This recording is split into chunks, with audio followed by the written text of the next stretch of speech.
Yeah. Hi, everyone. Welcome to Voice of Valor, where we continue to celebrate stories of courage and determination. And today we have with us incredible Wing Commander Anupam Chaudhary, who's a trailblazing Air Force pilot whose the journey starts from a small town to flying helicopters in some of the most challenging terrains of India. And her story is nothing short of inspiration. A decorated Air Force officer with over 14 years of experience of serving the nation. She currently works in the civil aviation sector with Transbharat Aviation. Beyond the skies, she is also a former national level basketball player with an experience of a player as well as a coach.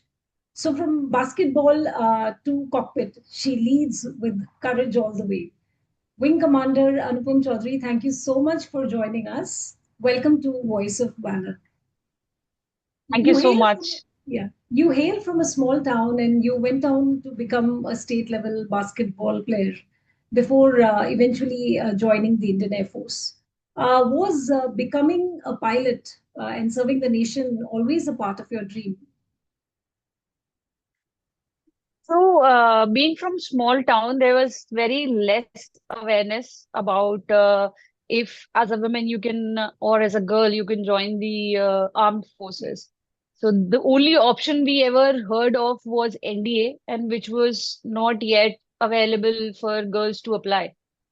So for me, my everybody around me, whenever I used to play basketball or I was in school, they used to tell me that I'm cut out for defense forces.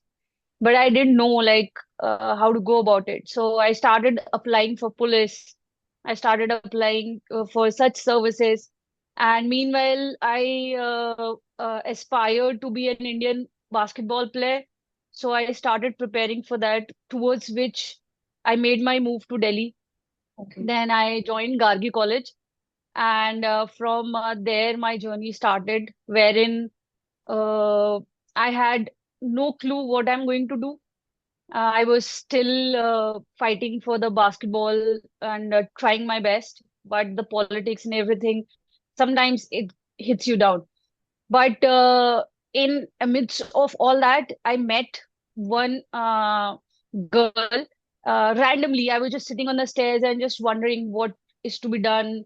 And just out of nowhere, she comes and we start talking, and she tells me about the SSB.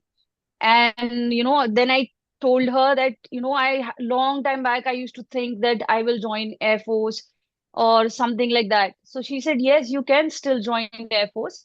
And after graduation, you still have that option available to you. So from there, I started telling everyone around me. And I would say I was very lucky to have such people around me that they were following up for everything. So they pushed me to submit my application, wherein we were running around. We didn't know, like, I didn't know much about Delhi.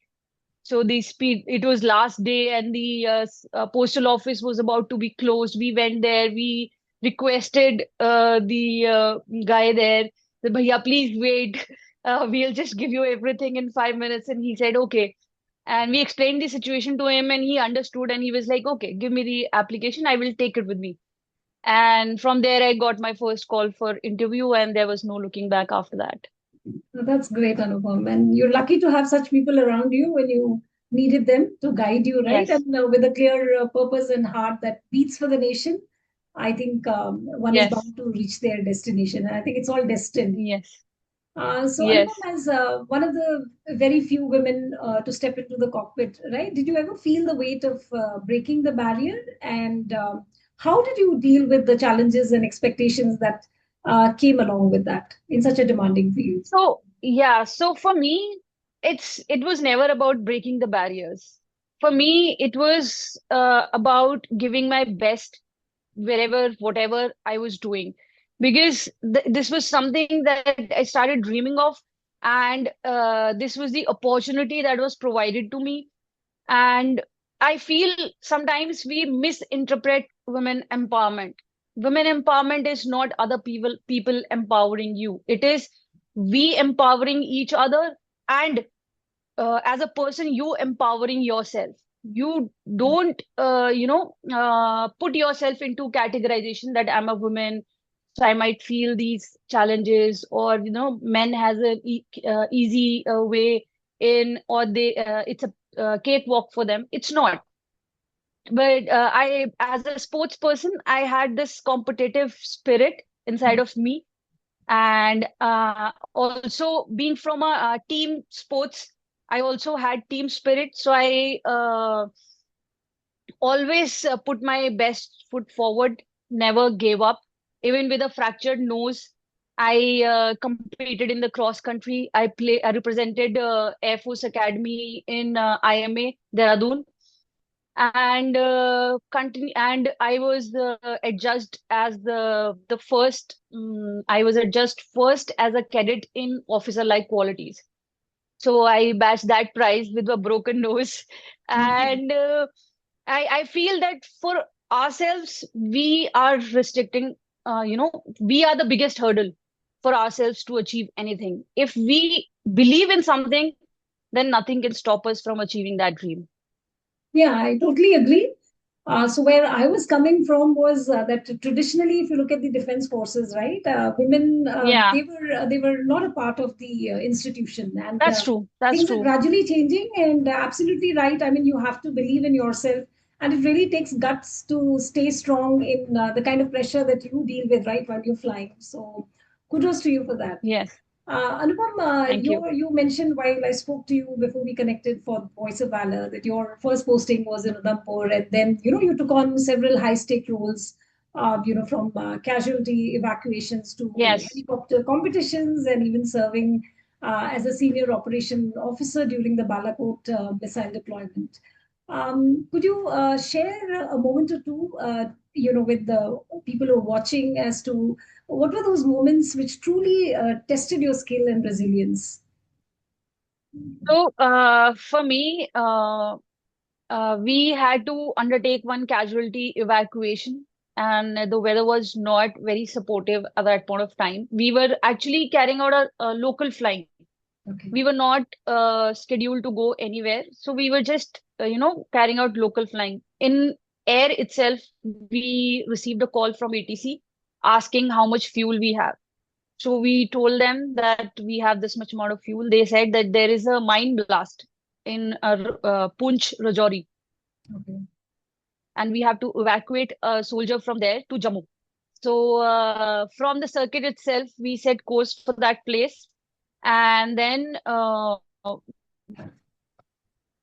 as soon as we landed there, it's the hailstorm started. So not only we now had the feeling of saving the life of that soldier at the back of our head, but now we had to save our aircraft as well. So we arranged some uh, temporary measures to save the aircraft at that point of time. As soon as the hailstorm stopped, we loaded the soldier along with a medical assistant, and we immediately left for Jammu. And it was a tough task, but we finished it. And at the end of the day, when we came back home, we were really happy and satisfied.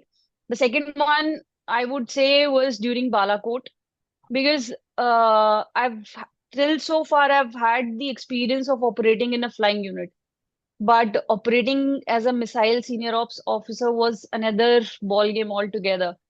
So in that, we had to move entire convoy of our and deploy it close to Amritsar, like Pakistan border. So for that, I had to undertake all the clearances. I had to undertake all the ADAM arrangements. And at the same time, I was standing on the road, stopping the traffic, guiding my to when to turn because the space was very constrained. So, nobody imagined that as an officer, and that too as a woman, you would be doing all those things. They would think that the men would come forward, they would stop the traffic, and then they would guide the vehicles because they're supposed to be more experienced. You are, as an officer, you are still younger to them. They have already served for 15, 20 years, and you just 10 years of service. So that was, and then we had to live in the tent wherein we were facing thunderstorms and everything, no washrooms available. So we used to go to Gurudwara nearby to use the washrooms and then, wash up and then come back and then start the day again. So that Right. was one of the most challenging and, yeah, Yeah. Well, thanks for sharing those moments. I mean, I think it's not just about the technical expertise of flying that is needed, right? It's also about your mental strength and ability that's to true. push forward. Anupam, Yes. you also had the honor of being a part of the Air Force contingent at the Republic Day parade in Delhi, not just once, but three times. And your team, it won the first place each of the time you were a part of the contingent. And you Yes. also received commendation for your performance. What were those Yes. moments like, and what did they mean to you, both professionally and personally? So it doesn't matter how many times you do the RD parade or walk on the Rajpath, every time you get goosebumps. So it's a different feeling altogether. You get up every day at 3 a.m. in the morning, you march, you practice, you march for at least 19 kilometers a day so that you build the endurance to finally march 15 kilometers on the final day because the contingents which are part of the competition, they march for 15 kilometers. Okay. We start from Vijay Chowk, we go till Red Fort, and we finish the march. So for me, that was something my dad dreamed of. So he wanted me to be part of NCC, but basketball along with studies didn't allow me to join NCC. So he always wanted me he always wanted to see me march on the Rajpath. So when I got this opportunity and I was sent for it, so initially people told me, your height is not that much and you will not be selected because you're too young for it and they'll send you back within a week or so. So I took it up as a challenge. So then I put in my best efforts, maybe you can say more than 110%. And then I was selected the first year. I did well. Second year, they planned for all women officers in front of the contingent. So I was called back again. So there, the contingent commander was Sneha Shekhawat, Wing Commander Sneha Shekhawat. She's still serving. So she was facing some injuries and some issues. So we two were the people who were called back again.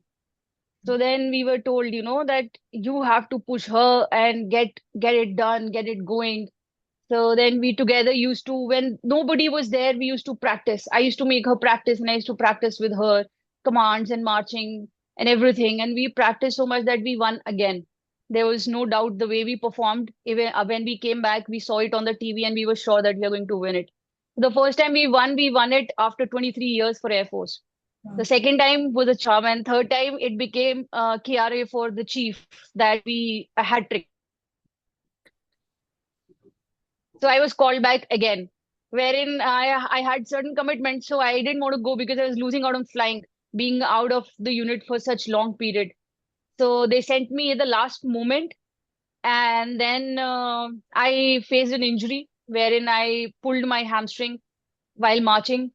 So for that, I had to put in the extra effort of after finishing the morning march, I used to go to gym, run for 5 kilometers. Then there's to be an instructor available to do my stretching and then do massage and everything. Then get up for the next day, get ready and get the tempo going.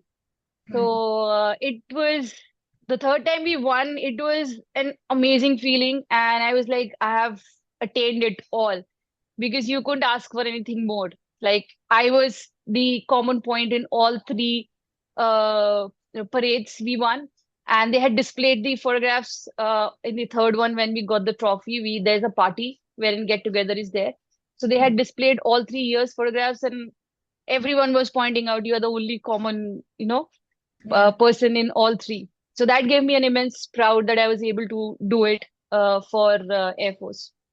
No, absolutely. I think there's nothing more greater than being part of such iconic moments where you're walking the Republic Parade, right? So, Anupam, after having served the country for 14 years, you continue to push yourself. Now you're also flying, the civil aviation, right? Pursuing the civil flying license and earning. You also earned a diploma in management. So, what Yes. continues to inspire you? What's your inspiration to learn, to grow beyond, what you've already achieved, which is an outstanding career in itself, right? So, it'll be nice if So, you could yes. that.